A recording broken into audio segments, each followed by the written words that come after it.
I'm not saying we're not doing it, but we need to do more of it because it's very useful. It's very beneficial to universities, to industry, and to all of us because it takes us a little bit away from the typical theoretical, discussions to see what's really happening in the industry. So this is the topic I will discuss. My name is Ala Garad. I live in Scotland, beautiful country, part of the UK, and I work closely with BSI, British Standard Institution, in the Human Capital Committee. We develop standards like ISO standards on human capital. And I'm Pro-Vice Chancellor of a university college called Al Maktoum College. It's based in Dundee City in Scotland. This is where the college is, and this is where I live. And it's so green, so nice. And it's famous of journalism. They have many newspapers, magazines based in Dundee. And do you know the game Minecraft for the kids? It's there in Dundee, all the software developed there in this city. And it's famous of jam. There's Dundee jam, very famous jam. So they have three J's, journalism, jam, and jute. So it was the capital of jute in the middle, and actually in the world, because they were bringing the raw material from India and used to do it there.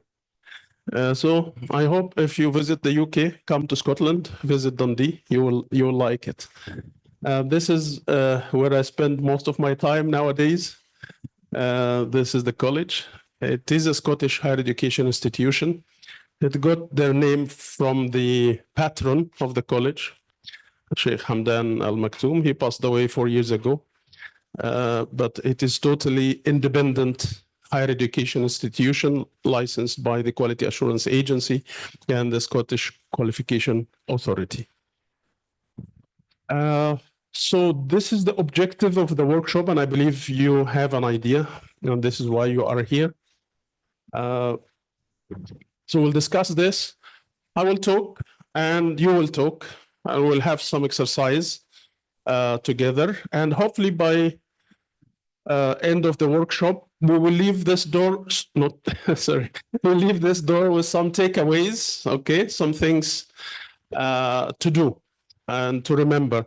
And if it is only one action you can take with you and start thinking of it, that will be great. Because most of the workshop, conferences, etc., we go there, we listen, we get insights and inspired, but then we leave the door and that's it. we bought the material somewhere and we never come back to it. So my really call for you, please take a note of some action, at least one action. Make sure that you will do. It's not a must to be from me, or you get inspired by me talking. Maybe you get an idea from another colleague on the table, your team, but have it in mind deliberately that when you leave the workshop today, you will have something to do. Could be in your university or even on a personal level. Okay, so it's important to think of the action. Also, before I start, do you know each other, all of you? No? Okay, so we'll get to know you, but in a different way. So what I need from you, within 5 to 10 minutes, it looks like a long time, but you will see, you will need more time. I want you to pick any colleague on the table and introduce yourself to that colleague. And he introduce or she introduce herself to you. And then when I ask you, you will introduce your colleague, not yourself. Okay. Okay, so this is important to get to know each other first.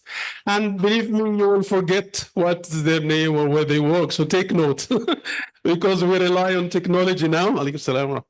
We rely on technology and mobile phones. So no harm to take notes, to take email, telephone, because it's good to get in touch after this. Believe me, most of the learning will not come from me, will not come from the workshop. It will come later when you try to implement this knowledge, and then you try to either talk to the colleagues that were here in the workshop or to try to get in touch with me.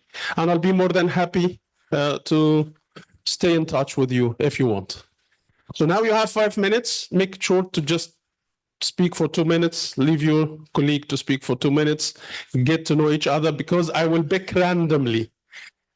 Okay, and then you need to really know who you got to know today.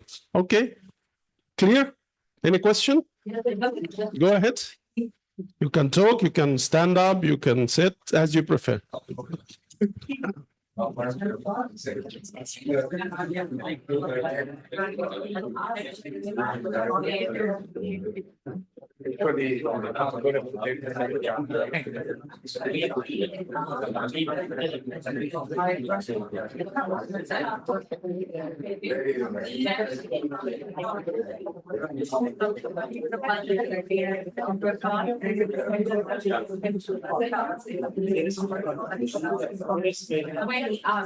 now,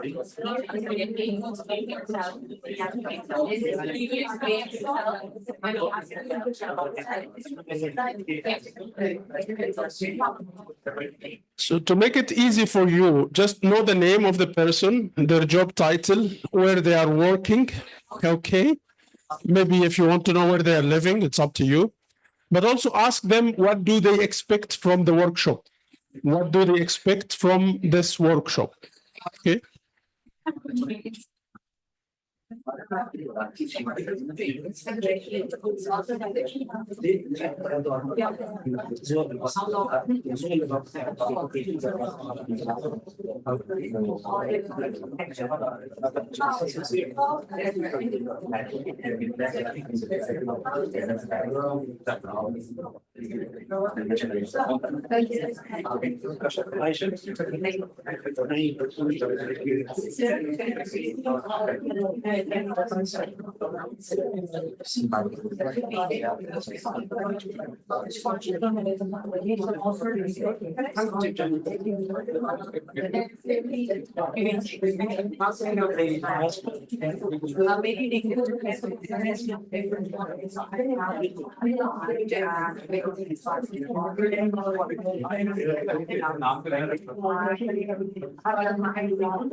Are you done or you need more time? Done. Okay. Shall we start?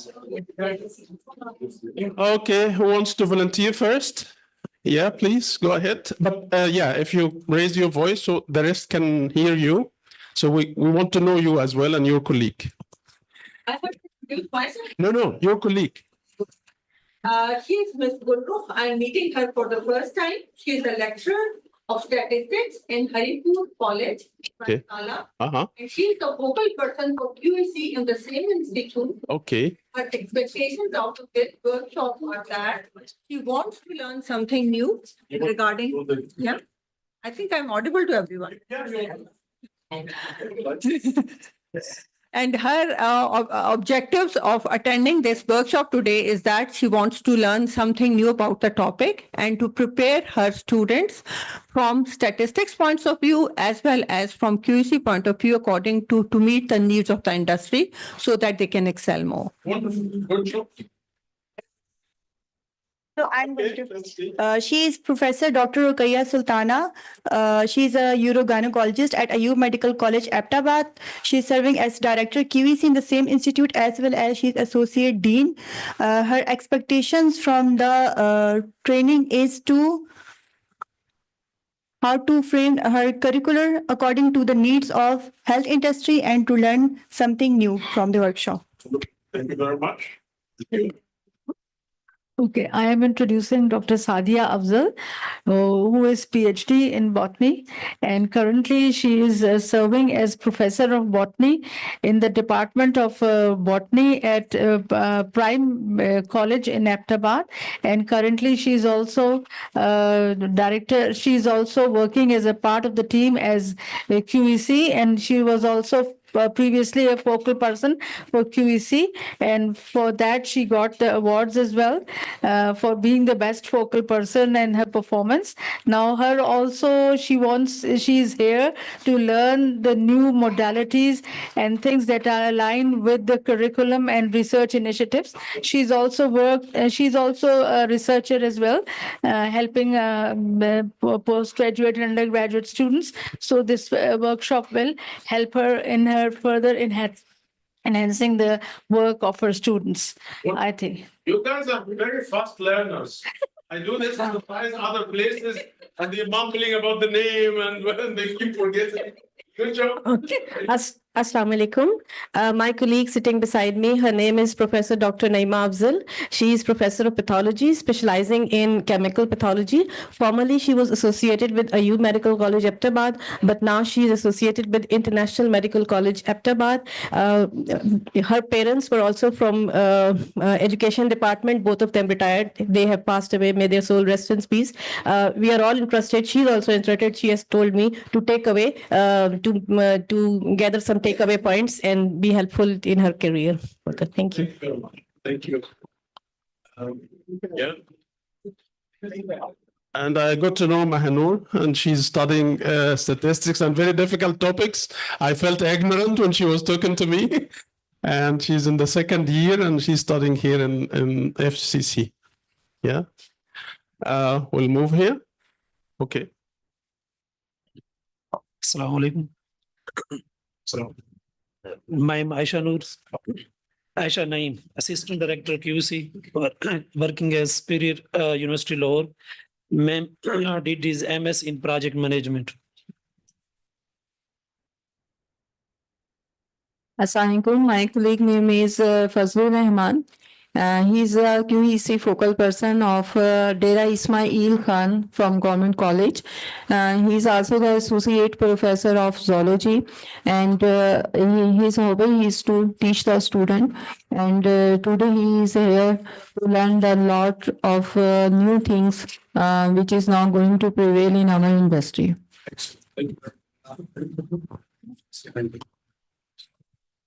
Assalamu alaikum, sir. Sir, my colleague is Dr. Khanzeb from Government Degree College, Tank. Tank is in DI Khan division, which falls in the province of Khyber Pakhtunkhwa. So he has come all the way from another province to attend this workshop. He's focal person of quality enhancement cell, and he's also assistant professor of political science. I categorically asked him that why did he selected your workshop? So he said that keeping in view the profile of Professor Alagrad and the interest which he had in topic, so he has selected this topic. His PhD is in terrorism and conflict resolution. Very interesting. I would like to introduce to a friend of mine. He's expert in this show. So I'll give you the contact information. Thank you very much. He's a lecturer in NATO Academy. Okay. Assalamu alaikum. Let me introduce Mr. Professor Dr. Noman. He is a director of QEC at Superior University. He is also professor of leadership and in business school at the same university. He has done PhD and postdoc from Malaya, and his research focuses on leadership, organizational behavior. He is from Lahore, and while meeting a person from the city, and I am from the peripheral that's fall on the northwest border, but I am basically from South Uzbekistan, and this was like a very interesting interaction with him. Thank you.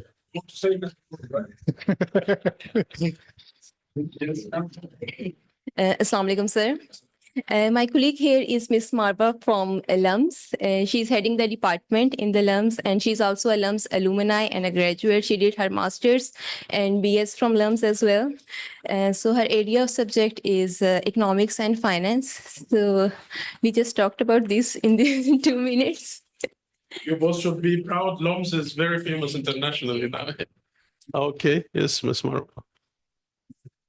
Yeah, Assalamu alaikum. So I got to meet Miss Hina Ahmed, who is the Deputy Director at the Superior University right now. She joined Superior University 4 years ago and made her way up. The interesting thing I found about her is how she's been hopping around different subjects in her academic life. She started with her matriculation in computer science. Then she went on to do her bachelor's in linguistics. Then she did a master's in project management. And right now she's almost done with her PhD in entrepreneurship. So, and she seems to have found her calling. So, yeah. Thank you very much. You can.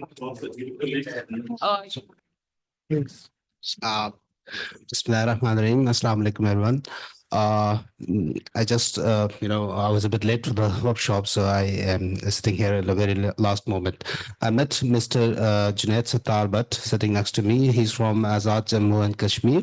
He's actually a practicing lawyer, and he authored more than 50 research articles in different journals, focusing on sustainability, governance, AI, HR, and international laws, GDPR, international data practices. And he's serving in Islamabad for the last 5 and 6 years. Before that, he also served in banks and various companies in UAE. And I asked him, what's your expectations out of this workshop? And I would like to quote him. He says, no expectations. Expectations always hurt. Thank you. That's easy. May I know which bank in the in UAE, I work with in a sector of hospitality industry and in Eclipse Tourism LLC. Okay, but not the bank, right? No, in Pakistan, I served in banks, in 2 banks. So I worked in the bank. I was quality manager in the bank. That's great. Thank you.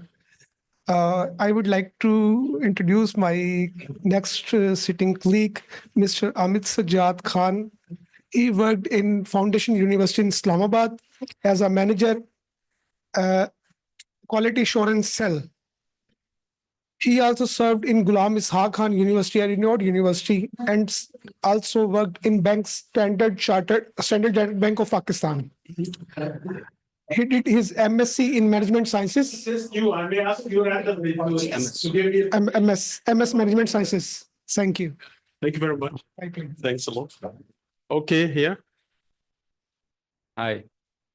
My friend's name is Sayyid Muhammad Haris, and he has come from Karachi. He is working in Payaz. Payaz is probably one of the best engineering research institutes in Pakistan. It directly works with Pakistan Atomic Energy Commission, and he is section head of quality assurance there. Very technical. Assalamu alaikum. My friend name is Gulfam Ahmed, my colleague. He has an MBA in marketing and analytics. Basically, he's from Lahore, and he's currently working as senior manager planning and analytics in University College of Punjab, University of Central Punjab. Sorry. Thank you. Next. Assalamu alaikum, sir. I also took some information from Mr. Harris. Unfortunately, that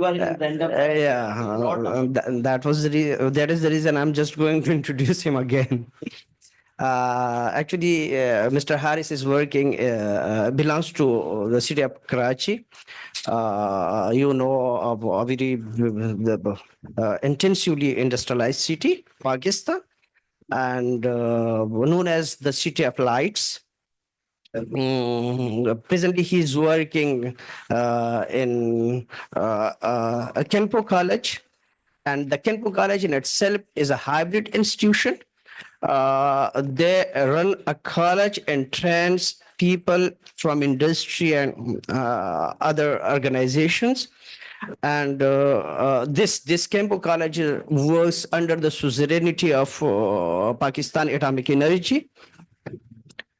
Basically, his main purpose in attending this workshop is to enhance the quality of his college training, the quality of training.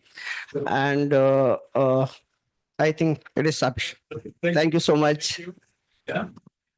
Well, thank you very much for giving me the opportunity. Thank you. I would like to introduce my colleague, Dr. Zulfikar.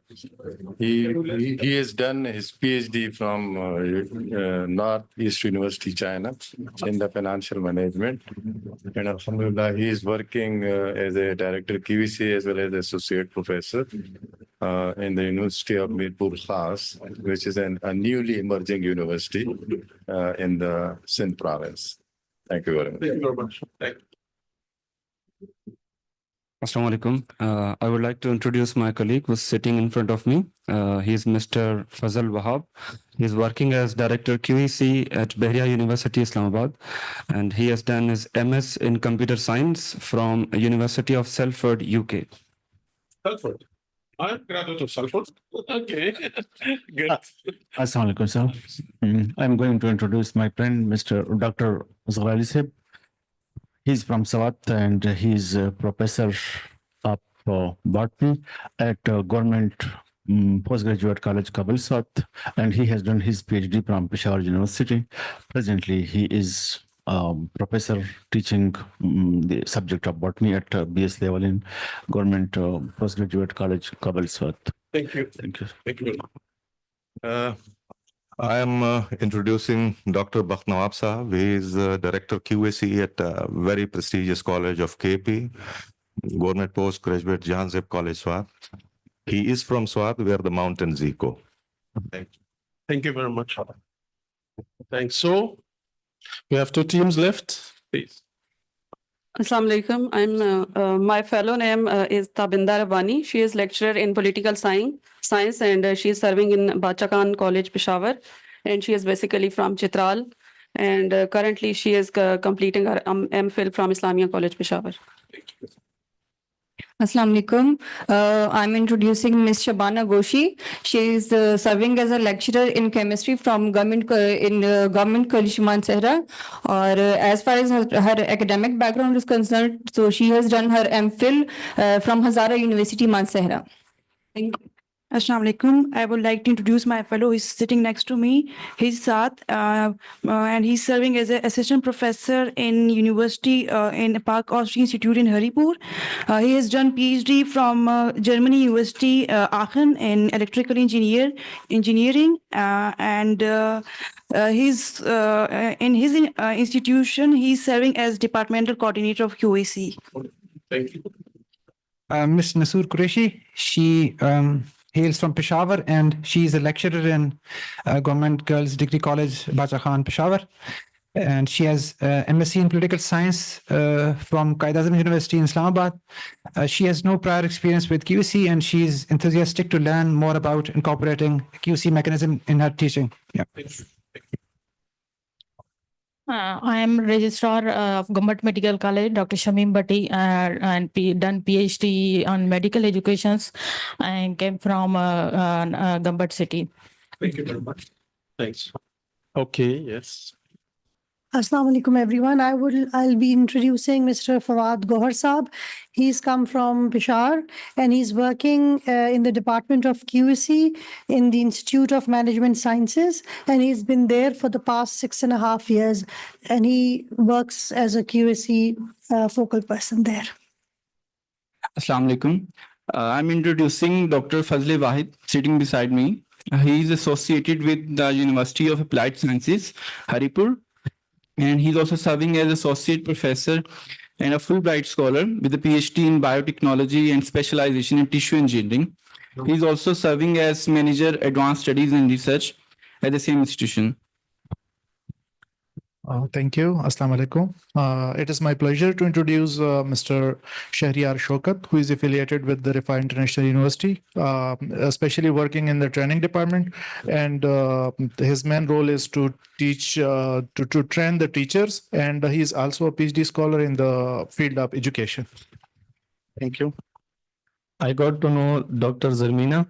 She works at the Teacher Training Institute, Rifa International University, Lahore campus, and she is working here from last 4 years. Thank you.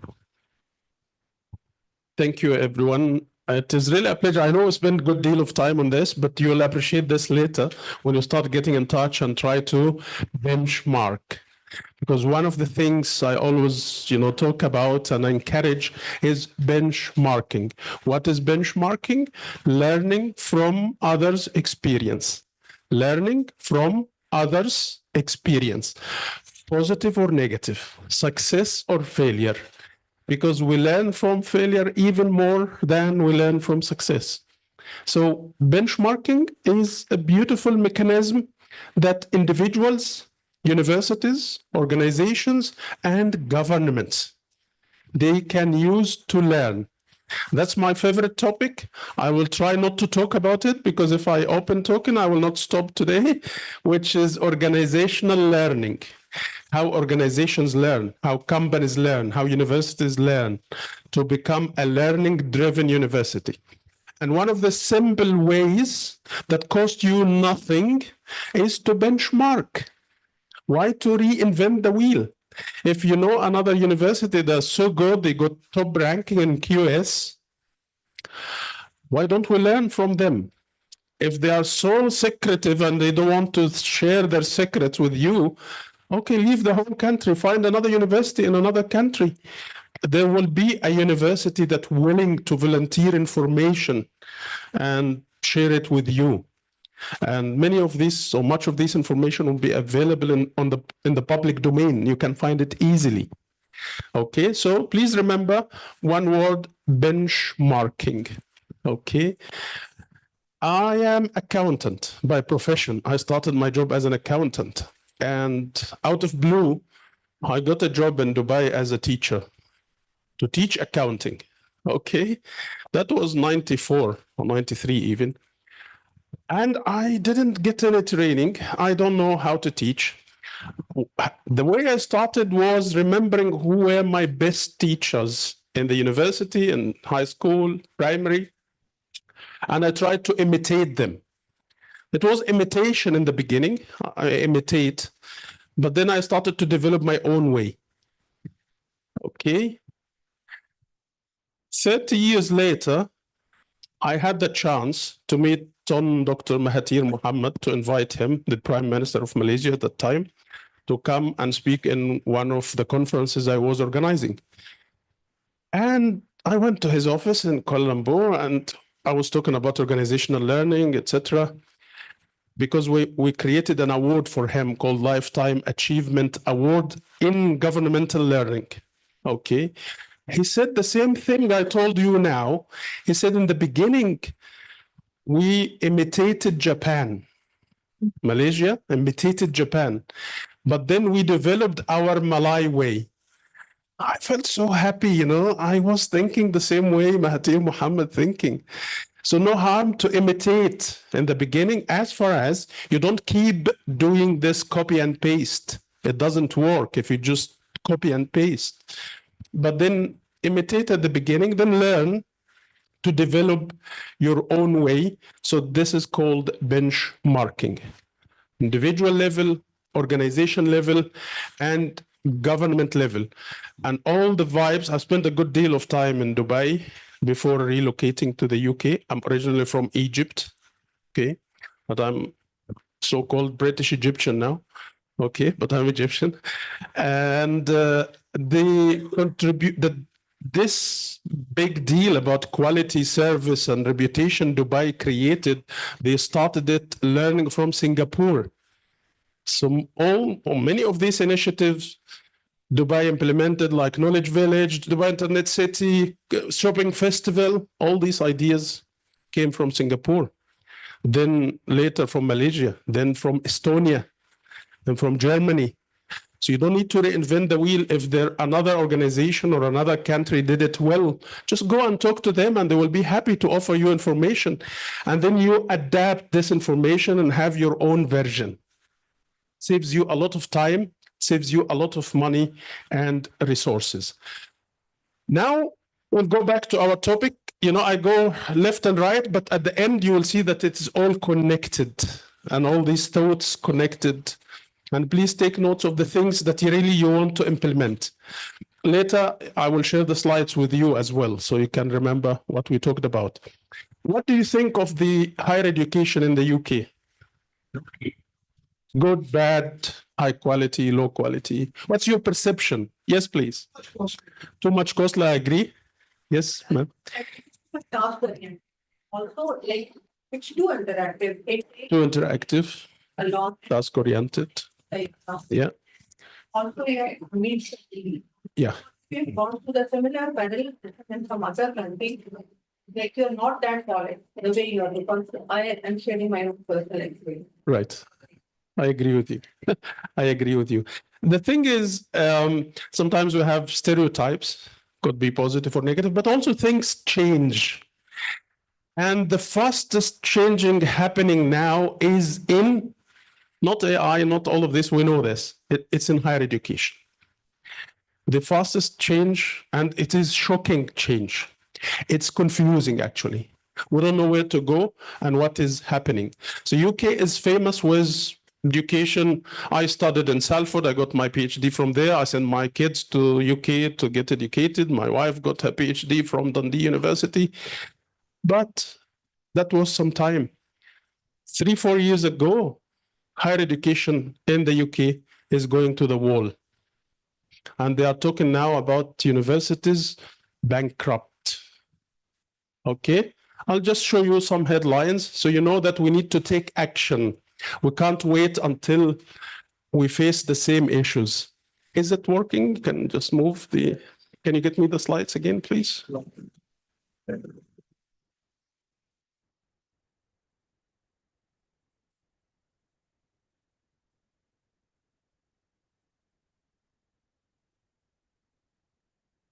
yet.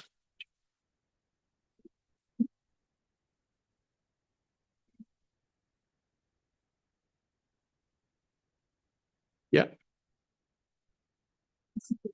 Why is, yeah. Okay, these are some news a few months ago.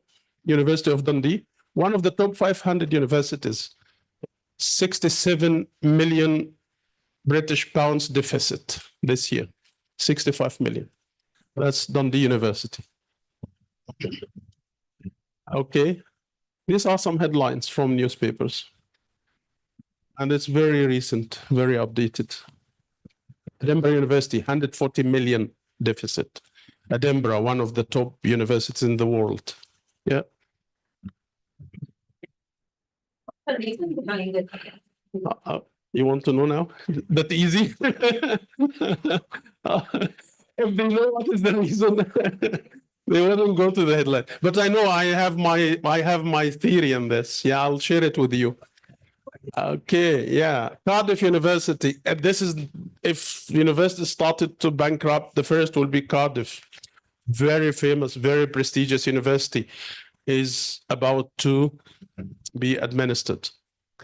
Durham University, Newcastle, you know, big names. They are not just a Mickey Mouse University. They are really big names. Okay. Quarter of the leading universities, especially the ones in Russell Group, it's even 1/3 now, more than quarter. They have difficulties, shortfalls. Yeah. That's serious. Now look at the students, what they think about it. 50% of the students in the UK think it's not worthy, really. Yes, please come in. The thing is, it doesn't help them to get the right job. Okay, and this takes us to the alignment, the topic of this workshop. Are the curriculum, the courses aligned to the industry needs? Are they learning fast? Because now it's not about really computer science anymore or digital transformation. Even digital transformation is obsolete, it's outdated. It's AI now, okay? Do universities really do some work about AI? Is every student ready, aware of AI? All the graduates? And that's why China, 2 days ago, they announced that from September, every single student in primary school, they will start studying AI. This is the language now. This is the currency. So the alignment and the need for studies. This was, I read this article a long time ago. They said universities in the traditional way, they will disappear in 50 years. Now it's only 20 years. Yeah. So will they disappear? Maybe not totally disappear, but the traditional form of the university where you have a huge lecture theater and students come and the guru, the teacher who knows everything, you know, give them the knowledge, this is gonna to change. This how it will disappear from this perspective. Now it is learning just in time. You sit at home, you get to learn. The number is increasing of students who have homeschooling. You don't need to go anywhere. You get the learning. Of course, there is no ideal solution. Every solution has its own pros and cons. But the outcome here, we need to take action. It's not luxury anymore. Okay, it is serious here. 2 weeks, in 2 weeks from now, the University of Dundee, which is next door because they are our academic partner. We do the teaching on Islamic banking and Islamic finance, but the degree comes from Dundee. So we are a stakeholder. We care about what is happening. So last month they had a meeting with all the staff and they told them in 45 days, you will know who's gonna to leave and who's gonna to stay. The university has about 3,000 plus employees. Over 1,000 will leave. More than 1/3. So people just sitting now and waiting to get the letter of termination. Yeah, it's quite serious. It's not something theory. It is happening and happening next door. So that's what we should learn. Why this happened? Your good question, Professor. Why this? What happened? And why it was that so quick in no time? Okay. So what can we learn from this so we don't have this situation happening to us? Now about the colleges, not only the universities, but colleges as well. Will they disappear? Scotland was smart. So over 10, 15 years ago, they started to merge colleges together. So every city and every county had their own college. So I live in Dundee, we had Dundee College, further education. Then just few streets later, there was Angus College. So they merged Dundee and Angus College now. It's called Dundee and Angus College, DNA. And that saves them a lot of shared resources. So they use the shared resources, they use the labs. So it gave more, resources to the students and saved them a lot. This is why colleges are doing good job now, because they learned the lesson so early. Universities, they didn't learn. Even with the discussion now to merge Dundee University with another one of the two universities, St. Andrews or Abertay, they can't even say an answer. They don't have an answer. They don't know if this is good or bad. They still need to think about it, which is too late. It's too late. Sometimes you don't have the luxury of thinking about it. You need to take, immediate action. So learning is very important, and to understand what went wrong, what went right. So they will not disappear, but there must be a change. Will not totally disappear, but there must be some change. And the easy, the useful, the interesting change is to give the industry the right calibers, to give them the right students who can get a job in 6 months maximum. Yeah. So I used to work before for University of Portsmouth in south of England. And we always were proud that 98.25 of our graduates, they get a job or continue pursue higher education, further education or postgrad in 6 months. 98.25 of the graduates, they get a job within 6 months. Absolutely. So you go to the website, you see this figure, 98.25. Of course, this is what you want. You want to send your kids to a university where they will get a job after they finish the university. I don't know what is the number now, the figure. I didn't follow up, but I still, I love the university and they really do a good job. So almost in every presentation I do in my life, I put this slide, regardless of the topic, because learning is relevant to everything we do. Our personal life, social life, work, career, business. So learning is not compulsory, neither is survival. If our universities that I showed you now, they captured the lesson early and apprehended or predicted what is going to happen, they wouldn't be in this situation now. But it's never too late. If they listen now, things will change. If they listen to stakeholders, not doing the mechanical consultation, because by law they have to do consultation. But do you listen to the consultation? Because you can do consultation and listen to everyone and then go and do what you want to do. And this is what's happening now, unfortunately. You're not actively listening. You're not taking people's advice seriously. So it's never too late to learn and to listen and make a U-turn and change the path. But you have to listen first and to learn. And the bad thing, no one will force you to learn. Nobody will put a gun in your head and say, you have to learn now. It's your choice. You are in the workshop now. You may like some topics, take notes. You may decide to learn, or you may decide to disconnect and say, oh, this is not relevant to me, and start daydreaming and thinking about something else, or write a poet or something. Yeah, it's your choice. You decide to learn or not to learn. So learning matters because it helps us to work better, to do the job in easier way. The problem is, what is learning? Because everyone learns in a different way. Every organization learns in a different way. So we need to find out what is our appropriate way of learning in general. So I have some activity to you. I don't want to spoil the slides and go waste time on this. So if you go to a website called Slido, SLIDO.com, it will ask you for a code. So please put the code PNQAHE, the conference name, and you will find a question there. Just answer the question. Slido. And meanwhile, also, I'll try to get it on the computer so you can get it easily. We go to the excuse me, can you display the Wi-Fi password? Okay. At 1, 2, 3. All are natural call carrot.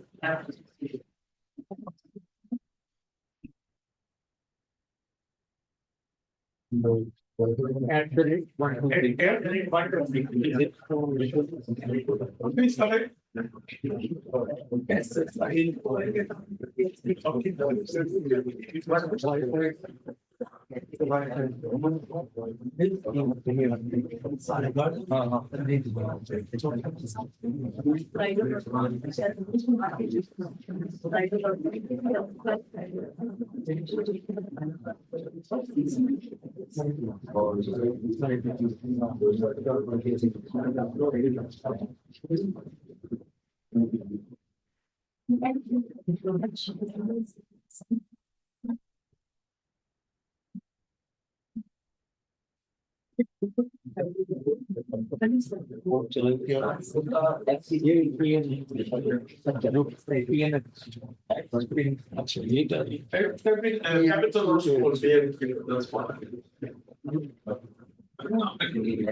Could you show the password on the screen?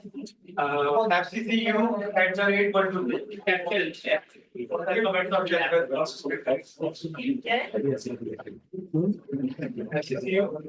at the rate 123. So we have now how many? 14 participants. Do you think aligning academic programs with industry is essential? Yes, no, not sure. So either you type the website or you can scan the QR code here. So it will take you directly to the question. And the code is here, PNQAHE, PNQAHE. Yeah. We need to put it on the website. No, you don't need. Just put the code PNQAHE and then it will take you directly. You don't need to put any registration or anything. And if you scan the QR code, it will take you directly there.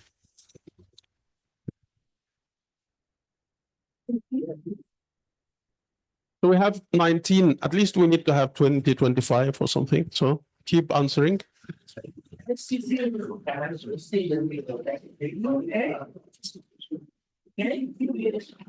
No, the other one, please. Yes. For now, it's one question, but I will change. There will be another question now. Once you finish this, I'll move to another question. So I have 23 answered. Yeah. I'll just wait until you all connected to Wi-Fi, and then we'll go to the next question.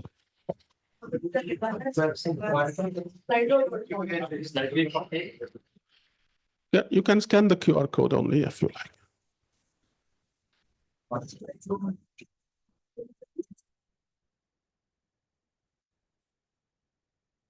Okay, so I have 25 already, which is good. I'll move to the next question. Can I come here, please?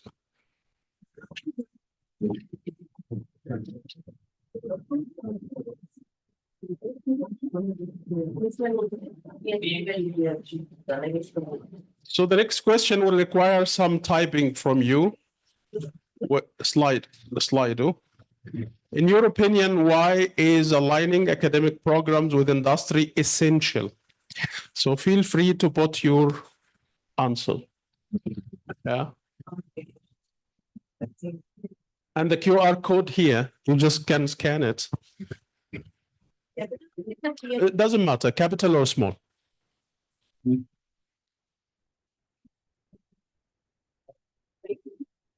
So someone is testing and wrote Slido. Okay. So once you finish the answer, you just click submit or send. It will come here. We need to put words. Yeah. Words or sentence. A sentence. Yeah, you can put this long sentence if you want. Yeah, you can put more than one if you want.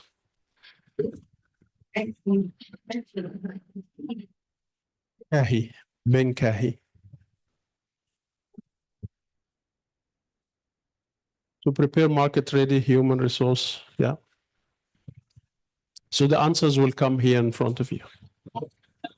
Yeah, we started getting answers.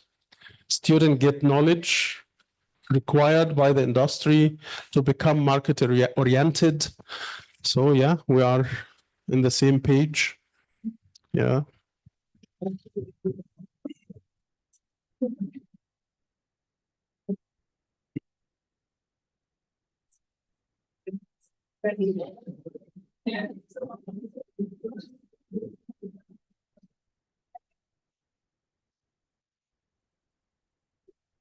We have 12 participants so far.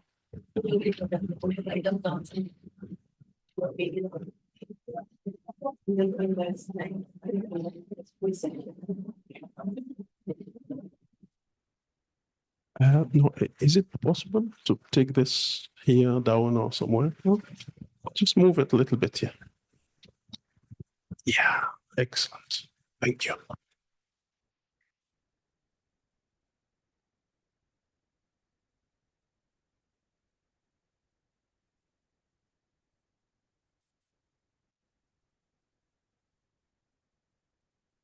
So the Slido will reinterpret and bring the keywords, the main ones you put here. Yeah, so academic, industry, aligning, and so on.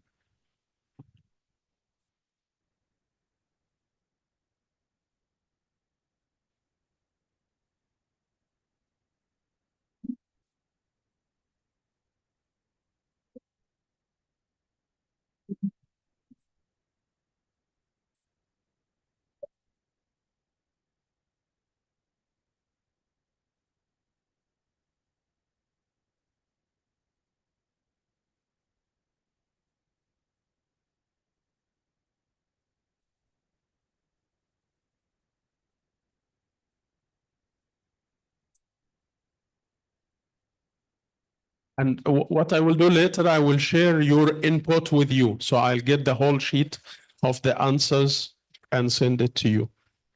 And now I will move to the last question with Slido.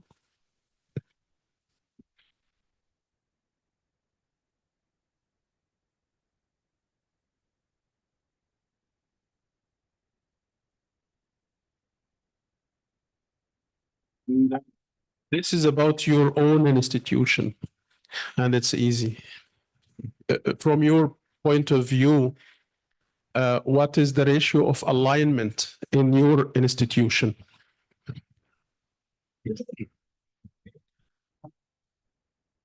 So this will give you an idea about, generally speaking, the institutions represented here. So I have 39% less than 20. Okay. We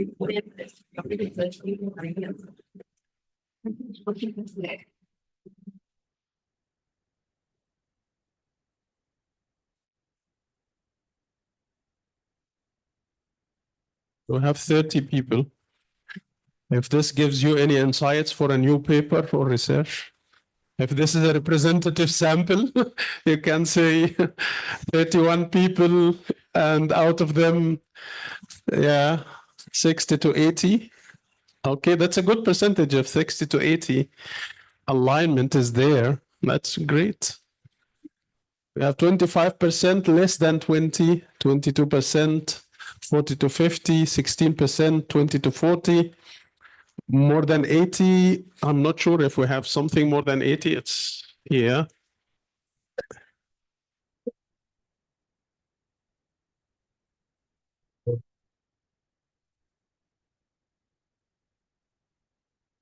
So we have 6%, more than 80. I'm curious to know which organization is that. Which one? Which one? Which university? University of? Actually, okay. So you really have this alignment. Excellent. We would like maybe later after the break would like to listen to you actually. Yeah, to share some insights. And you know the name of this guy, to chase him, okay? Go after him and find out what they do. And this is benchmarking, yeah. It will benefit the country. It's a positive competition.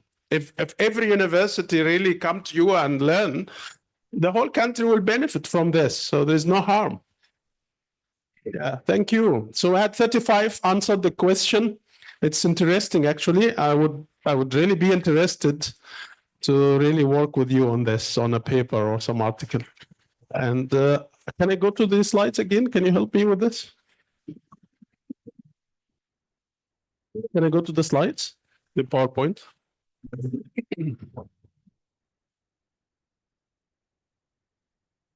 I will leave the open, the slider, so you can keep answering if you want.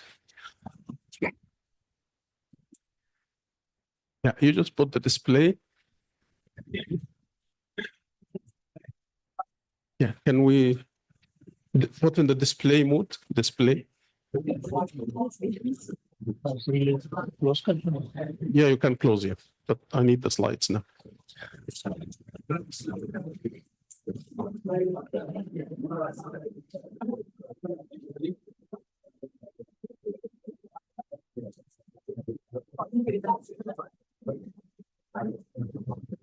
Yeah.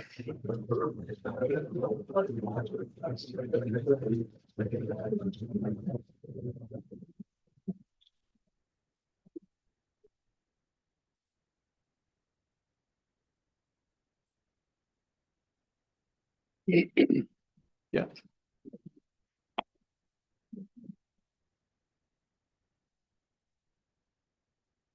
Working. Yeah. So it is a need. It's not luxury. The World Economic Forum, I put some slide at the end with some websites for you to get more resources and more articles on this. So World Economic Forum, they encourage this, and they have published so many reports on the importance of alignment of the academic programs to the industry need. As of Saab, welcome. Yeah. And also it covers 3 of the SDGs, directly or indirectly, like the quality education. No matter how many cells for quality assurance or accreditation or work, if our curriculum of the education that doesn't deliver to the market, and our graduates, they leave the university and sit home and try to travel abroad or try to, do nothing or sit in the cafes, and they have a degree that cannot give them the chance to get employed. Even if they are fresh graduates, if we have a proper alignment and integration with universities, we still can prepare our graduates to get a job immediately or within few months. And you will see programs here and some case studies that really you get the job even before you finish the degree. I experienced this myself with MSc in Digital Business Management with the University of Portsmouth, where we aligned, I'll talk about this in more details, with Capgemini and KPMG, where we send our students to do instead of the theoretical dissertation, we do a consultancy project. How many dissertation you have marked in your life? So many.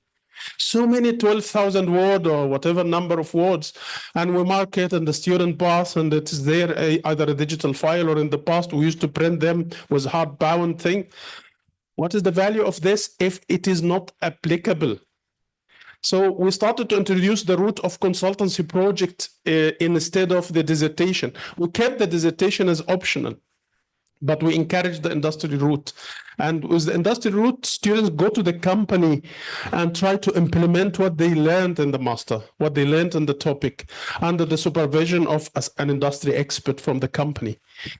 At least 30% of my students got jobs with the companies they did the consultancy project with. Bridge Quality Foundation, BT, Bridge Telecommunication, AstraZeneca, MOD, Ministry of Defense, BAE Systems, a big company, a defense company. Name it. We had so successful. Rolls-Royce. I had 2 students went to Rolls-Royce. And I tell you, these are not white students only. They're all expatriates. They're all international students, except for MOD. They want British ones. But the rest were open to every student.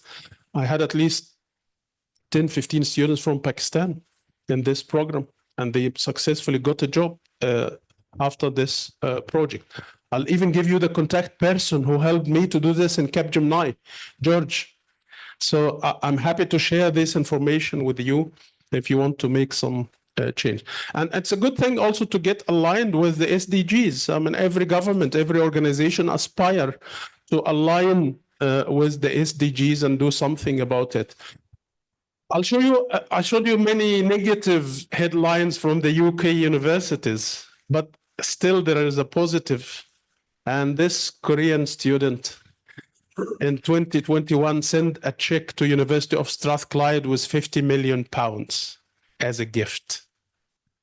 Yeah, out of the blue. Imagine you are the vice chancellor of a university and you get a check with 50 million British pounds, just like this, without doing anything. And that student was inspired by the curriculum he studied and found it so useful and relevant. So when he went back home, he started a company with his dissertation, with his work, and was so successful. He became a multimillionaire. And he felt like gratitude. He wants to give something back to the university that taught him this. And that was it. So 50 million. This is Sir Jim MacDonald. Jim MacDonald is the Vice Chancellor of Strathclyde, one of the gurus in the UK. He is the chair of the Royal Engineering Society. Engineers here. You have engineers here, right? You are ruling the world, you know. In Egypt, they say either you are engineer or doctor or loser. No third thing. Business management, you know, political science doesn't exist. Engineer, doctor, loser. That's it. I hope this will change now. So the engineer, Sir Jim MacDonald, he stepped down last week. He will leave the university in August. And he's knighted, sir. And he was the security advisor to the Queen, the late Queen Elizabeth. So he's so... And this is one of the universities really I admire, Strathclyde, because they're so good in collaboration with industry. So good. And they raise funds and budget that more than combined budgets of some countries. Yeah, they're so good. So in order to put things together, I like, you know, system thinking. But this, I will just go through the slide, but was without much detail about a model I developed with Professor Jeff Gold. It's called the Learning Driven Organization, but now we are doing a customized version called the Learning Driven University. So how universities learn, first thing with the culture. I'm giving you the big picture. Now we will dive deeply in the alignment of academic curriculum or programs. So working on the culture, and most of our universities has a problem with the culture. And it takes a lot of time to change because, especially in public universities, with all due respect, like people take the job for granted. No one can remove them from the job, even the president of the republic, you know? It's granted. I'm entitled to my job. No one can, you know, force me to do something, especially with some cultures where there is no KPIs, key performance indicators, and no monitoring. You just go in the morning, do what you can do. When it's not finished, you do it tomorrow or next week, or even if you don't do it, I mean, the world will not collapse because of that. But you see the difference with good private universities, because they are geared towards surplus or profit. They want to keep the momentum. They want to recruit more students. They want to attract the good faculty members. And this is why you see in other countries, the good faculty members from public universities, they will be seconded. They go to the private universities or they teach it as a part-time job. And private universities, they will attract only the good ones, because it's like the doctor. If you have a dentist, you go to the dentist, he's good, you like to deal with this dentist. So if they move from this hospital to go to another hospital, you will follow them. Yeah, it's exactly, this is the same way, because industry, the service industry has the same approach. It's not about the organization, it's about the service, the delivery of the service, the person who delivers the service. And this is why in many universities I work for, you will find certain faculty members, the minute they put their name on the timetable, you see all the students registered in this subject. regardless of the subject. They want to go to this faculty member. Yeah. So it is important to have KPIs. It's important to recognize good people, because if you don't recognize the good people, you are actually recognize the, I don't want to say the bad people, there's no good or bad, but the less performing people. And you are really pushing the good ones to leave the organization if they are not recognized. And not only financially, but morally also, non-financially, by saying thanks. Simple thanks can make a magic, really. And this is, I find, regardless of the culture, regardless of the country, the nation, it is missing most of the time to say thank you. To the extent I once wrote an article with the title, it's in Arabic, and the title was Argu qul shukran. Please say thank you. Please say thank you. Because it is serious if we don't say thank you, even at home, even with our beloved ones, we have to say thank you. Don't take it for granted. And thank you, it can be in different forms. A certificate of appreciation, some gift, there are so many ways. I can talk a lot about this. So starting with the culture, understanding the culture, the good news, there are so many freely available tools and surveys online that you can use to assess the culture in the organization, to know if it is a healthy culture, toxic culture, what are the areas for improvement in this culture. If you want to know more about this, I'm happy to share information with you. Can you get me the slides back, please? It doesn't work.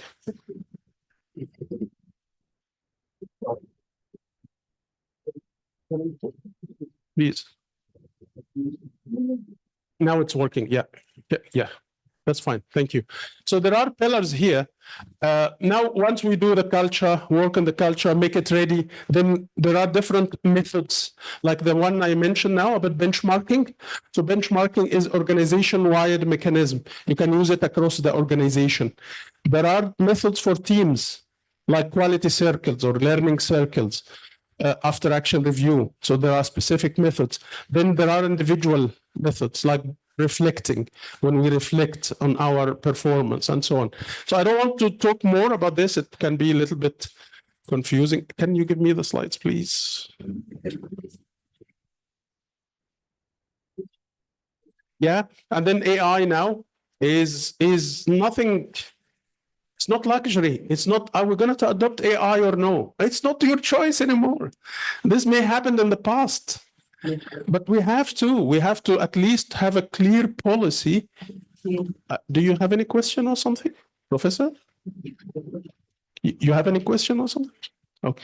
So AI is now really, if I have time, I don't know when, I'll share some slides with you about AI. It is scary. It is scary what students can do with AI. You can do a full dissertation, complete PhD, not master, complete PhD dissertation with proper references, original. Turnitin cannot catch it in 12 minutes.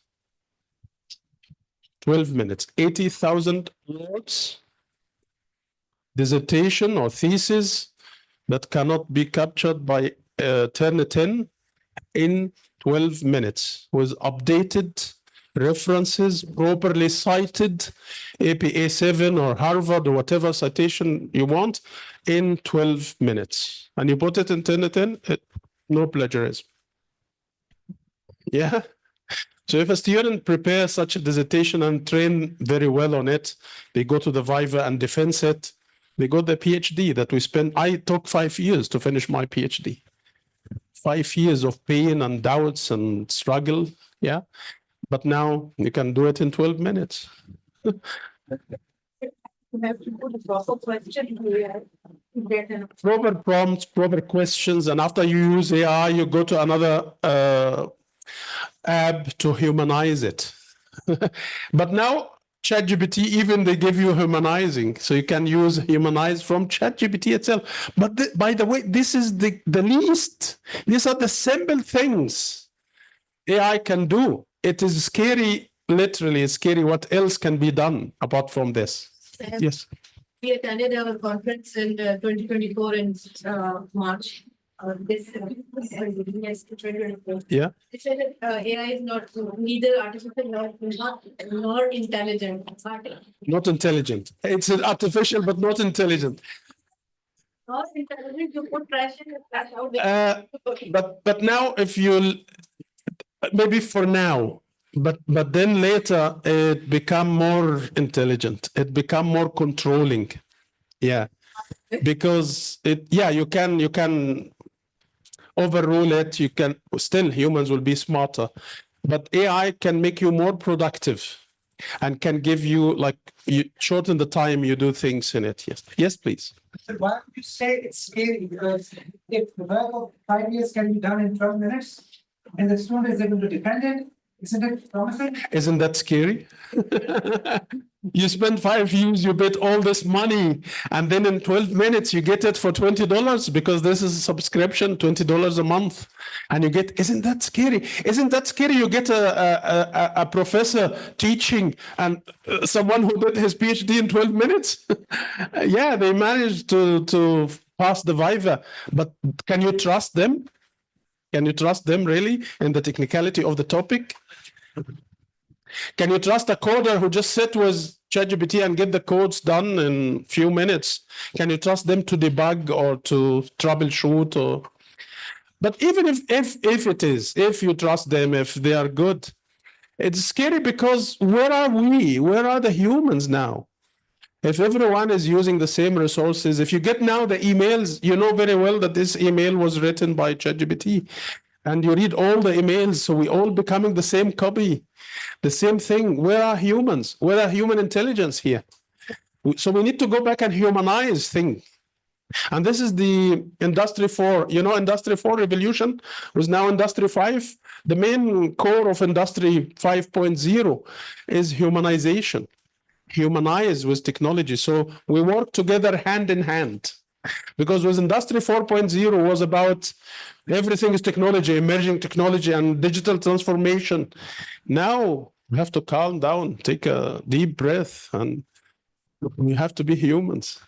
It's serious and scary because when technology prevailing this way, you see in Japan, you can hire a brother, you pay for a brother to hire a brother or father. People are suffering, they're struggling, there are no family relations, and you see a daughter going to graduation ceremony without, her father is not there for whatever reason, and she go and pay someone to hire them. It's a job, it's very profitable job to be rented or hired as a father or mother or a brother. Yeah, and it becoming seriously and scary because in Japan, at least 30 million people, like they have a partner, a report partner, like a full partner. And when I say full, I mean full. Yeah, you know what I mean. And this made people becoming insane. If you read about a phenomena called hikikomori, search it, hikikomori. So there's 1.3 million people in Japan, for example, they didn't leave their room for the last 6 months. Not home, room. They didn't leave the room for 6 months at least. This is called hikikomori. And it's become a psychological phenomena documented by a Japanese psychologist. And there's a lot of research about it. 1.3 million.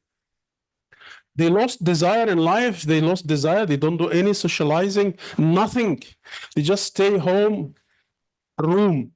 And you see the pictures of the room. If you Google it, hikikomori, you see the rooms, how it looks like. It's a garbage bin. And that's it. They lost their humanity. And there are people who spend 20 years like this, but they will become classified as hikikomori if they cross the 6-month line. Then they are classified. People that spend years, no social relation, nothing. So where are we? Where are humans? This is why I see it scary. But if we learn and adapt, maybe it will not become scary. Yes, ma'am, please. when we were initially doing some research and we used to go to the laboratories and we take out the journals and then we took all the things that were relevant. Already that process is also passed and we now in Google in a few minutes we can, now we are further going ahead with AI. So we are developing. I think that the times have changed. I'm not saying it's bad. It is very good, but I'm saying we have to employ it in a positive way, and we have to have a clear policy. For example, Stanford University, they created their own portal like ChatGPT, and they encourage students to use it. And then they adapted their assessment in a way that relying on using AI. So I'm not saying don't use it is bad. It is good as far as we use it the right way and we have a clear approach about it. Because in the UK, there are universities who banned it totally. Even Grammarly. If you have your work and it's your original work and you put it in Grammarly just to edit. In the past, we used to send it to proofreader, pay a lot of money. Now Grammarly can do it. And then it will be spotted as AI. And then they will consider it plagiarism. That's stupid, to be honest. Other universities, they left it, open, do whatever, as far as it's not captured by Turnitin, the text matching software. Then we need to find a way in between. So we have to go back and look into our learning outcomes, program outcomes, and then we need to look into the assessment and really revamp the whole assessment. Now I am moving away from the dissertation, from the essay, and ask students to do presentation and critique of actual case studies, not just giving a paper and say critique. They will put it again in internet and say, give me a critique, and you get it. Yeah. So I'm reviewing all the assessments. But again, then we need to change the policies from higher education, because if you change the learning outcomes and assessment, they say, oh, you need again to sit for the academic approval committee and a lot of paperwork. So try to do it in a light touch without the need to go back to the committee and get a new approval because of the change of the learning outcomes. So it's quite challenging, but it is doable. If there is a will, there is a way. Yeah. So we have stakeholders and we should listen to our stakeholders. And I focus here today on customers and society, industry. I look into students as customers, but when I said also with some colleagues from other universities, oh, Allah, don't say this. Customer is very commercial and this is not the university's term. So no, I insist saying customers, because at the end of the day, student is my customer. I'm giving him a service or her a service. It should be top quality service. It should be value for money, should be there. So what is wrong with calling students as a customer? It's not a philosophical debate. My kids are my customers. As far as I'm not doing it in a mechanical way, yeah, I am their funder. Okay, but also they expect other needs, emotional needs, social needs, coaching, mentoring, growth. So I am the provider of this. So I consider myself as a service provider, but not typically like a restaurant or something. So we need to look into our customers, the students and their family, their parents, and so on. And I will give you some template to use. So it is important to align because we will bridge the gap between our graduates and the industry. It will be like the example I told you about Portsmouth, 98.25. I never forget this. And this is real. It's not like fake data or something. It's based on actual statistics. Industry demands, they want really plug and play. They don't have the luxury to give you 6 months to adapt and start to produce. They want to bring you today and you start performing today.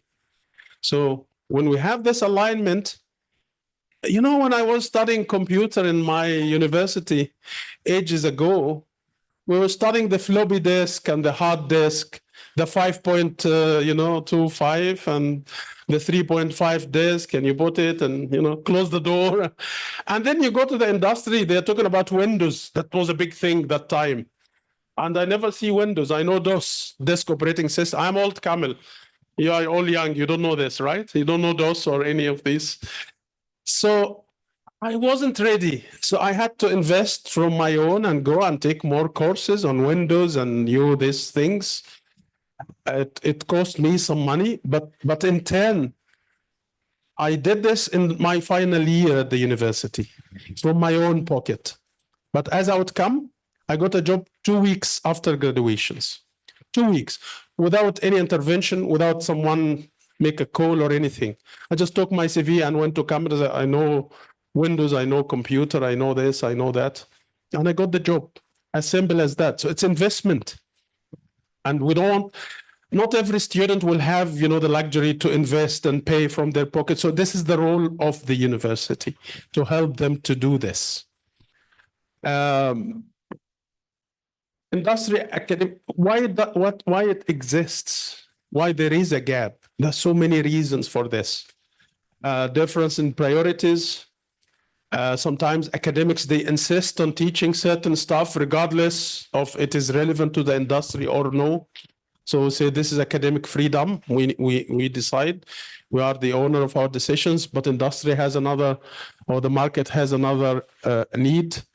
Also, the skills and the needs for skills is changing very quickly. ChatGPT was just a year and a half ago, or before 2 years, no one knows about this. So now it is very fast growing, then DeepSeek, and then so many of these tools, and it's overwhelming. Very overwhelming. And this really increases the gap between the graduates, the outcome, and the needs of the market. So we need a quick intervention. If it will take time to do the academic programs, then do extra courses, extra curriculum.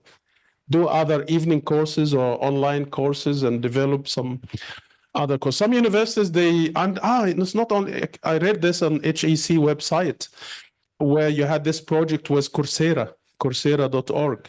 So I think there were 4 million or 5 million registered on this platform, where students and faculty members from Pakistan, they can take Coursera courses for free. And it's a very good initiative, really. And I hope people will take it seriously, because I learned blended learning from Coursera even before COVID, the online learning and all of that. I learned it 10 years before COVID from Coursera website. And the course cost me only $52. That's all. So I got a course from Stanford University, was $52 on blended learning and remote learning. So please encourage your students and your circles to use this website, Coursera.org, and you just need to register through the HEC, I believe. So misaligned timelines, research and product. Think of the publishing process, which I find is very, I don't say stupid, but very time consuming and not practical really. Where you send the paper to the journal, especially if you aim to Q1 journal, Q2, and the acceptance rate with some journals like 2% or 3%, and then you wait 6 months. They respond, they give you, review, changes, you do it, send it again, sometimes take a year or more. Imagine you are publishing on some emerging topic, AI, for example, or emerging technology in medicine or engineering. By the time you get the approval, it's already outdated. It's obsolete already. So I find the review process is really leading to nothing now, and there should be serious change about it. If they manage to do this, even paying the reviewers or whatever, that will be great. And this is why people will leave all this research and they go and do patent on their intellectual property and so on. So there is a lot of changes should happen in the higher educations. So there are some models here that I will share with you, and then I'll start giving you some specific examples. Maybe I'll speak for 5 minutes or something, then we get a short break. Yeah, and then we continue. So collaborative curriculum design, which is straightforward. When we come to a new curriculum, a new program, we call the industry. Say, guys, we think of this. We have a brief, write up, and we want your input. And I will use the example I mentioned earlier, which is MSc in Digital Business Management that I co-developed with other colleagues in Portsmouth University. But then we called Capgemini Capgemini is one of the top consultancy companies, very successful company, very generous. And we asked them to co-design it with us. So we give the theory, we give the background from the university, who are experts in this. We also have some expertise in this. Okay. But still, we are in the university, people there in the industry, they're every day with the clients, with customers, and they're more updated. And then they came to the university and they started telling, oh, no, this is not used anymore. Oh, this software, no, it's outdated. So they started to give us really positive and good insights, and they co-designed it with us. Not only this, they suggested us to have, and I suggest you to have this as well, SAP Alliance. The SAP company, the largest software company, the German one, SAP, they have something called Universities Alliance, where you subscribe to them and then you become a part of the network of international universities. So they provide you almost free software, labs, and a lot of resources. They do it for free, but for free now. Later, imagine all your students are studying SAP software, are using SAP devices. Then when they are graduated and they go and become a decision maker, which company they will suggest? SAP. So I admire the way of thinking. It's a long-term thinking. So they're so generous. I've been to Germany. We spent a month there getting training for free. They pay us the hotel, the food, the training, the material, and top quality training for free. But then all our students graduated with their curriculum, with their software and so on, which is fine, because SAP every day, 76 transactions, 76% of everyday transactions around the world touches SAP, either software or device or some solution. They acquired over 200 companies. So it's not only SAP. You see SAP, but there are more than 200 companies below them. So it is good to have this. Okay. Not only this, we managed to invite the CEO of SAP to our university. And these are big celebrities like Bill Gates and these guys. So if you think of this, there are many of these kind of partnerships where industry can co-design it with you. And they will be happy to do this because you do them a favor, actually. It's not they do you a favor, you do them a favor. Because you will produce good calibers from your university that they will go immediately and work with them where they already aligned and they know their software and they know their system and so on. Okay, so it's a win-win approach for all. Even with Capgemini, we had a confirmation of the first year that they will take 12 of my students. We didn't start yet. We started to recruit students. I have guarantee in my pocket that 12 of this class will have a job with Capgemini. And I saw the communication with HR. I have it confirmed in the agreement. They will take 12 of our students. So imagine you get a class with 30 students, 12 of them guaranteed their job. What else you want? Yeah. So this is an approach. Industry advisory board. Do you have advisory board to your programs? Yes. Yeah. Usually we have it at the faculty level or the university level, but if you do it at the program level, it will make a big difference. So you get people from industry and form an advisory board for this master or this bachelor or this specific programs. They give you a lot of good insights, positive insights, and they don't expect anything from you. You don't pay them even. Of course, if you give them some token of appreciation or recognize their effort will be great, but it is very useful. Everywhere I worked in every university, I introduced this and it's so helpful, so helpful. Advisory board. Internship and co-program, I believe you do this. I mean, I'm not converting the converted, so you know it, but I'm just putting for the sake of, material and record here, so you have it all in one place. Joint research and development. I was in a conference in Bulgaria and we had colleagues from Sweden. So what they do in the universities there, or most of them, at the beginning of the interval, like 2 years or every 3 years, they gather the industry and say, what are the problems in the industry now? What do you face? What are the challenges? And they listen to the industry in a very practical, simple way. And they go back and develop their research agenda at the university level based on the industry needs. So if one of the faculty members comes to you, say, I want 12,000 rupees or whatever to go to a conference, you look into the conference, is that related to the agenda, the research agenda? With publishing and funding publishing, it has to be with the themes. And usually they will have 5, 6 themes. And every research, every publication should go around these themes. And they keep getting these insights from the industry. The important thing here is the consistency, because some people will get excited about it and they go the following week and they implement it and then they forget it. And after 2 years, it's not sustained anymore. So consistency in getting the insights from the industry is very important. Executive education and upskilling programs. It's another element where you get really updating the faculty members and you get this kind of two-way communication. Yeah.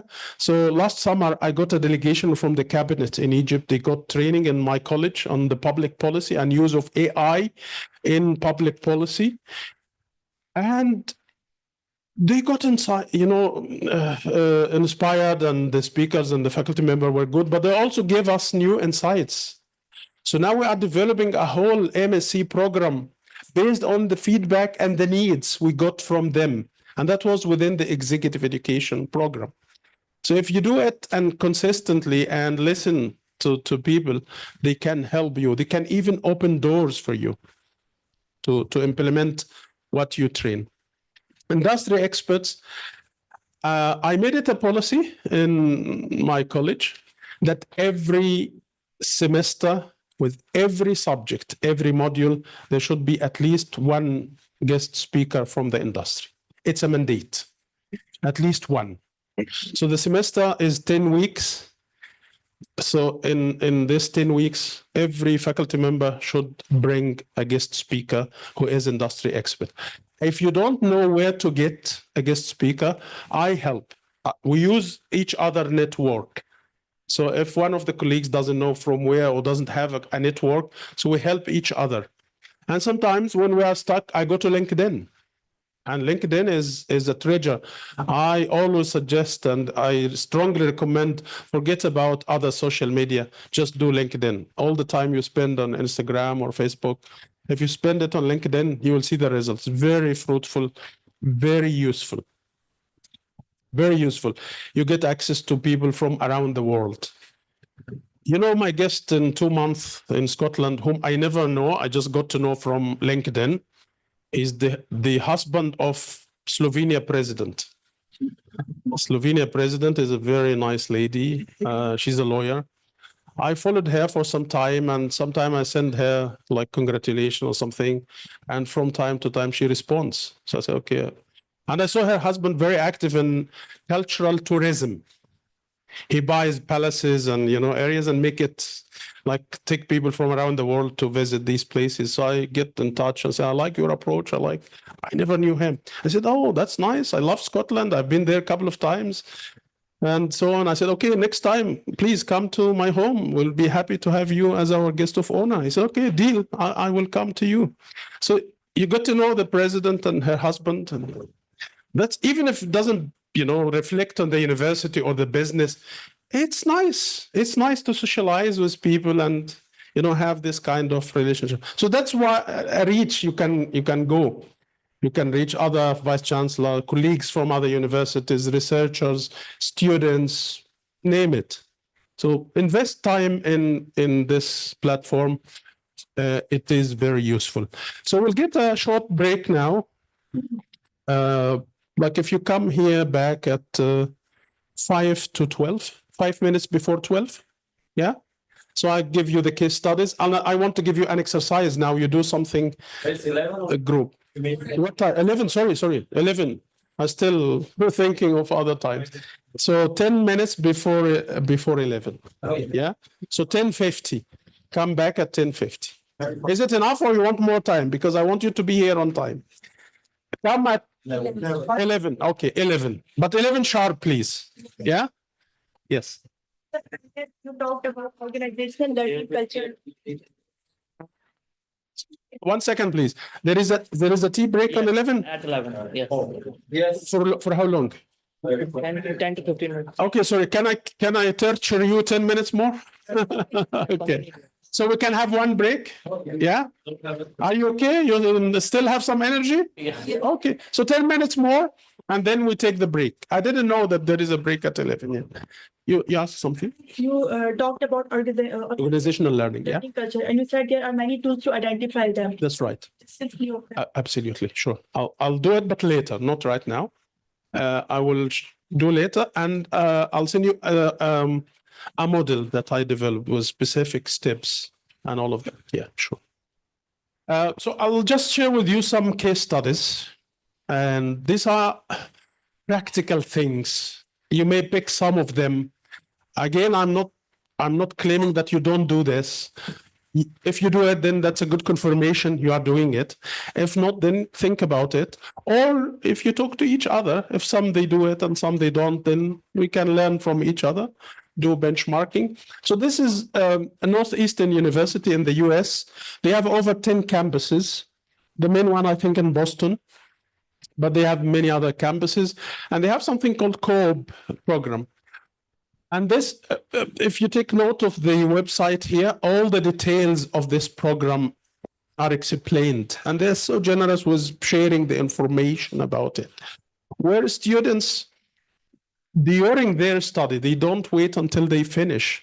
They engage them in industry projects with the companies and with the other organizations. And that improves the employability of the students. They make them ready for the market. And I've seen this. I've seen students at MSc level, master level, they can't write a proper email. Simple things. We call it soft skills. I call it meta skills. Meta skills is an initiative by the government in Scotland to teach graduates 12 skills. One of them is communication. Okay. If you are interested also, I'm happy to share this model with you, explaining all these 12 skills. And they do it from primary school, not only the university level. These are the important, I will say it's essential skills. Shouldn't say soft skills anymore. It is not soft skills, it is essential.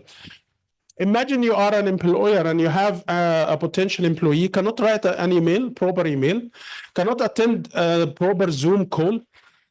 You know, I see Zoom, sometimes I take screenshots just for my own learning. The guy sitting there and only the forehead there, his forehead on the camera. Okay, or sitting in the dark. Okay, then switch off the camera. If I don't see you, then no point having the camera. Someone was taking a call while he's driving a motorcycle. Oh my God, how come? How did you manage to do this? So when I was sending students to these companies, some of them are very selective. Some companies will take my students and give them the internship, etc.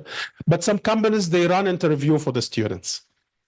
And they send me the report, very blunt, very clear report. They put the name of the students in Excel sheet and say this student 3 times changed the time for the interview just 5 minutes before.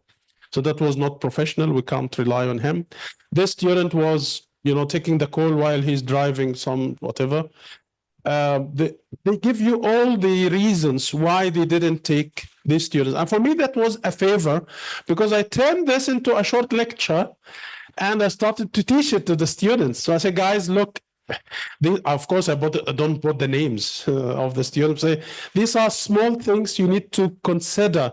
When you write an email to the company, make sure you put a subject line. I got frustrated really when some people send me an email without subject line. It frustrates me. Also giving me a document without the page number at the bottom. Again, one of the things. I told my students I'll deduct 2 marks from you if you don't put the page number. I joke, I don't do, but these little things shows that you care because quality is about details. So I get these feedback from the companies and then I give it to my students and I teach them and I focus. And then I invited an expert called, screen presence.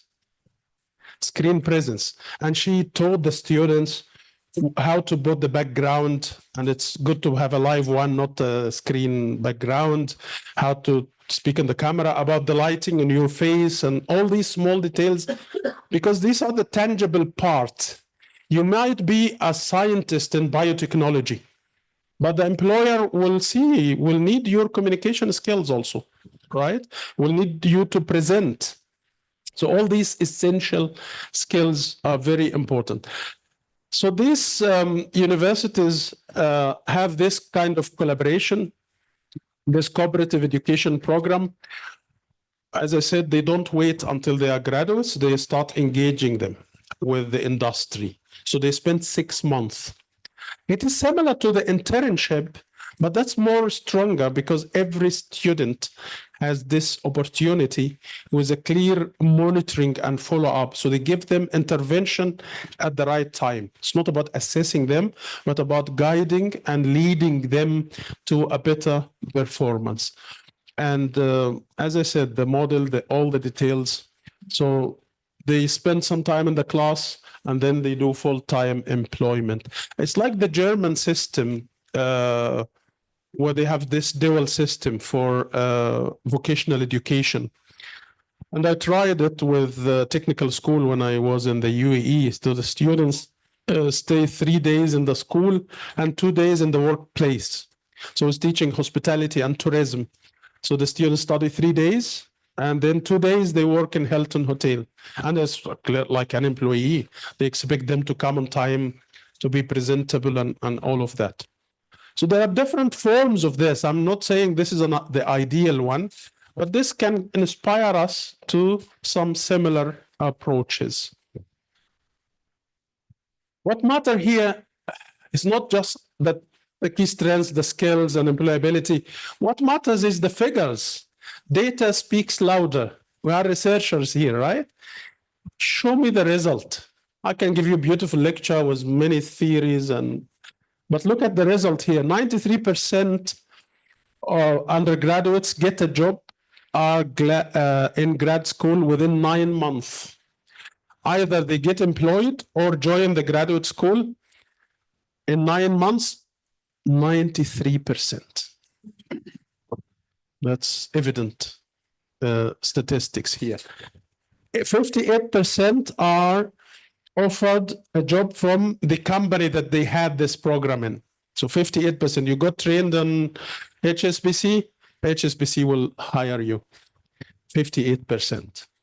And 33% of these, the graduates of this program, 33% have higher salary of the equivalent graduates from other programs because they are kind of plug and play.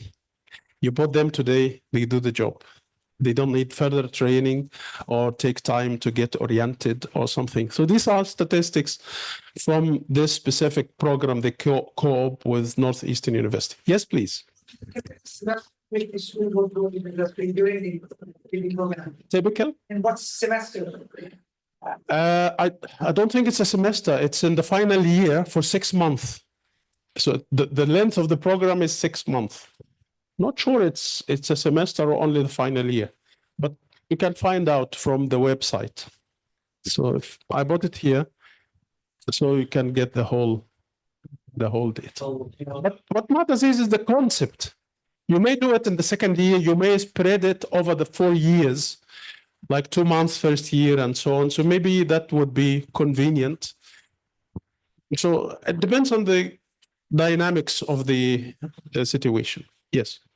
So in engineering, we have 6 weeks internship. 6 weeks.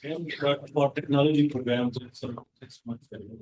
Okay, 6 months for technology, 6. Okay. The point here, it's not the idea only. I was on the other side when I was quality manager in Union National Bank. We had this from Higher College of Technology in Abu Dhabi.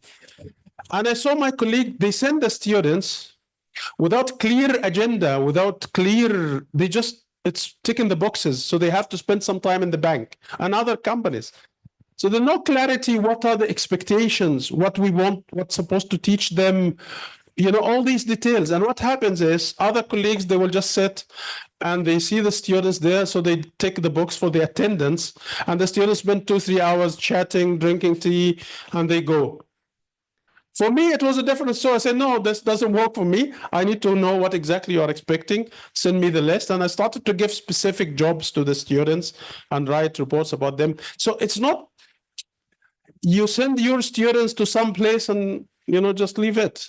There should be clarity. What is expected? What are the skills they should acquire? And you should test them.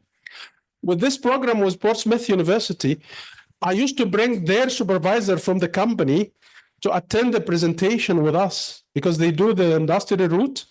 So I am their supervisor, but I give 50% of the mark to be by the industry supervisor. And I was making sure that every student will have a mentor. And before we start, I brief the mentors. I give them I have all these templates, by the way. It's ready. If you want it, happy to share. And I tell them brief about the student, about the program, what is expected from them by when. I have a flow chart. I'm a quality guy, not a quality person, but, I studied quality. I have masters in quality. So I always thinking of the flow chart. And Deming said, if any process can be drawn in a flow chart, it is not a process. It's anything else. So I always like to have this flow chart thing. I'll come to you again. Yes.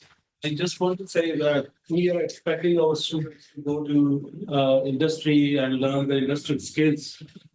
But what about the teachers, professors who haven't got any exposure to industry and they are expecting their students to come back and it will be more updated than them. Yeah.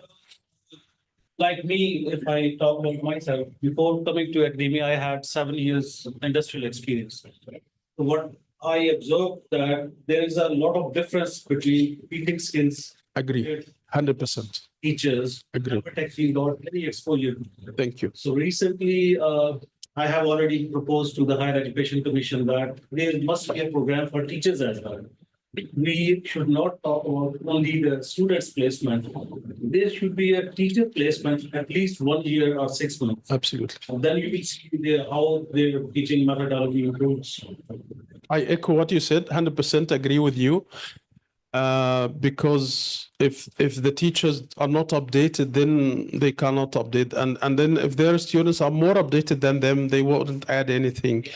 This way they can more projects. I agree, 100%. But this is why when I told you I made it like a policy, a mandate that every lecturer bring a guest speaker, and you see their faces while they're listening, where the guest speaker talking about their own subject.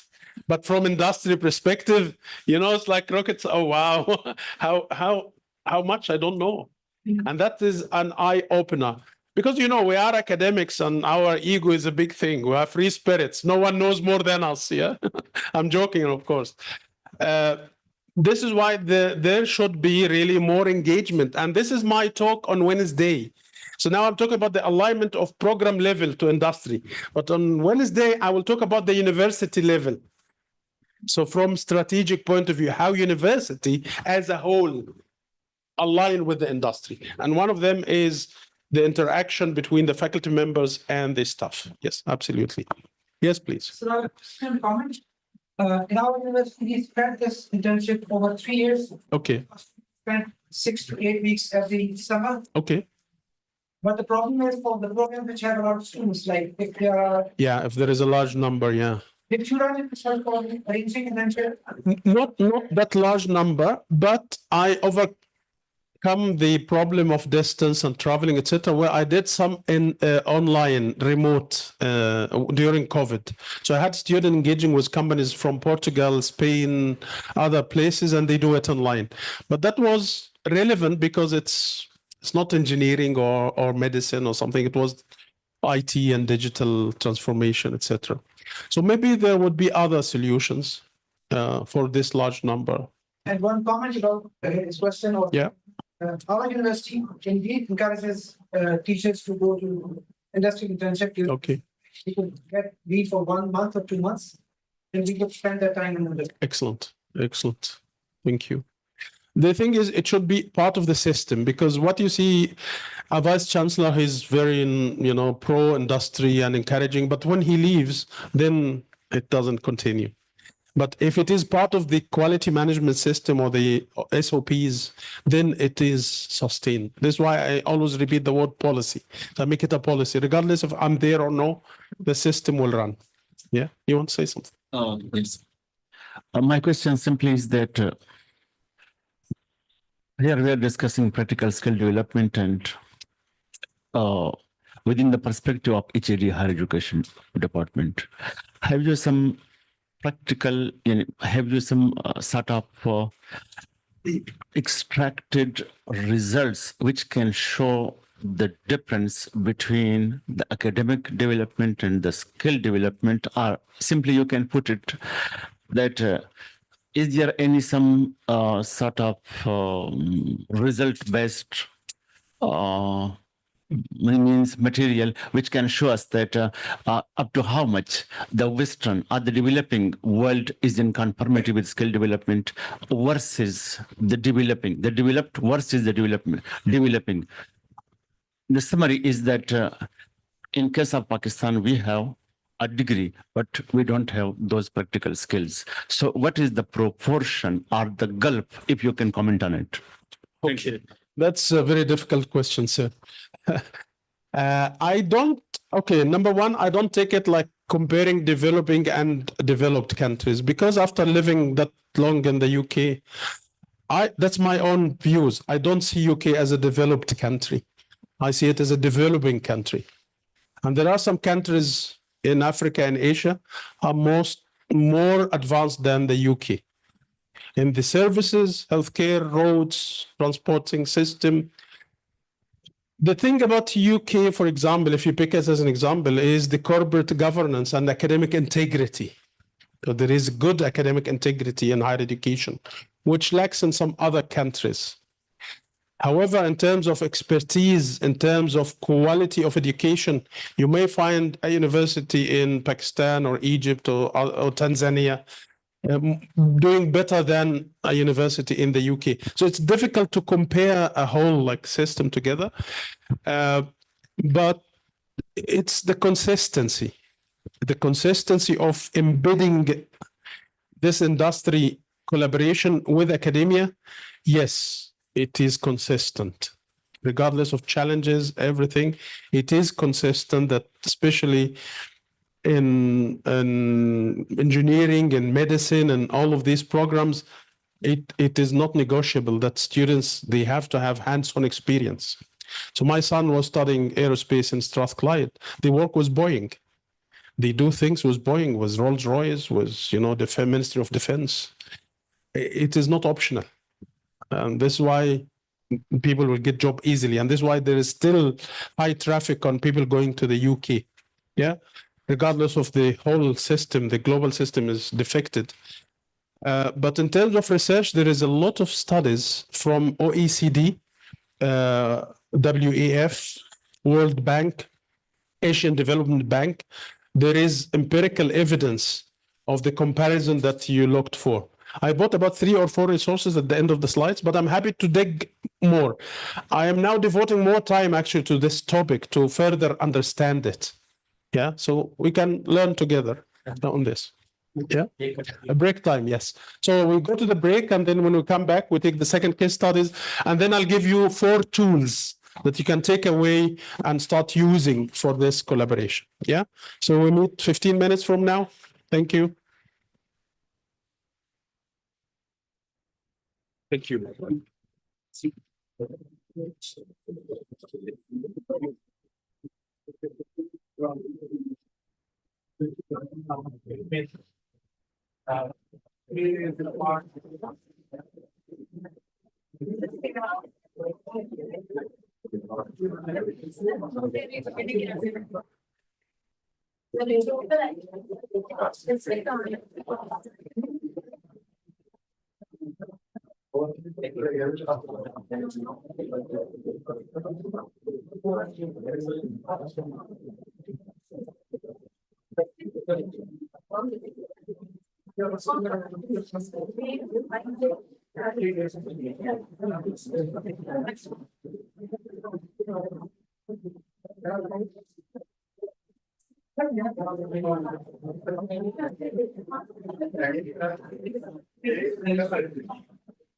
एक हमारा जो ये कार्यक्रम को design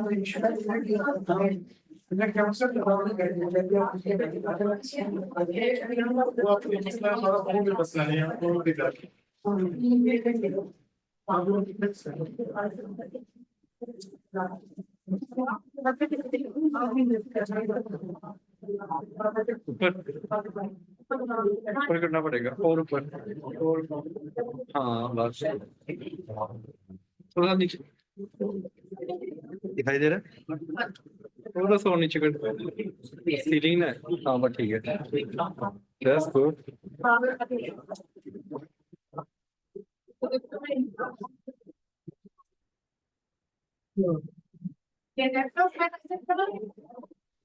जी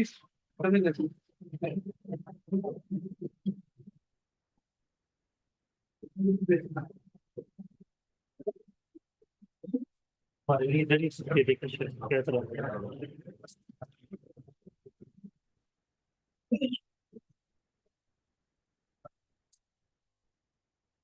यार मेरे नींद है ना अच्छा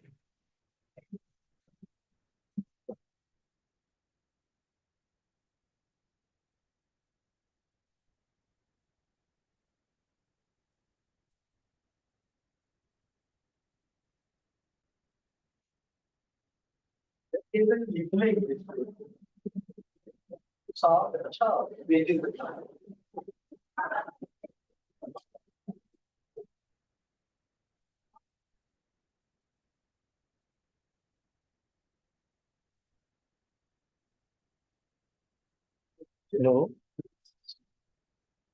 दोस्त अच्छा अभी इसको मतलब रिकॉर्डिंग को स्टॉप करना है स्टॉप रिकॉर्डिंग जहाँ पे आ रहा है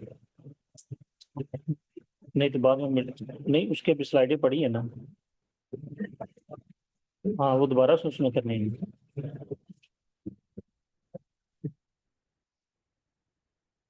मीटिंग में एंड करते हैं उससे हाँ जी आप ही तो लोग आगे गए थे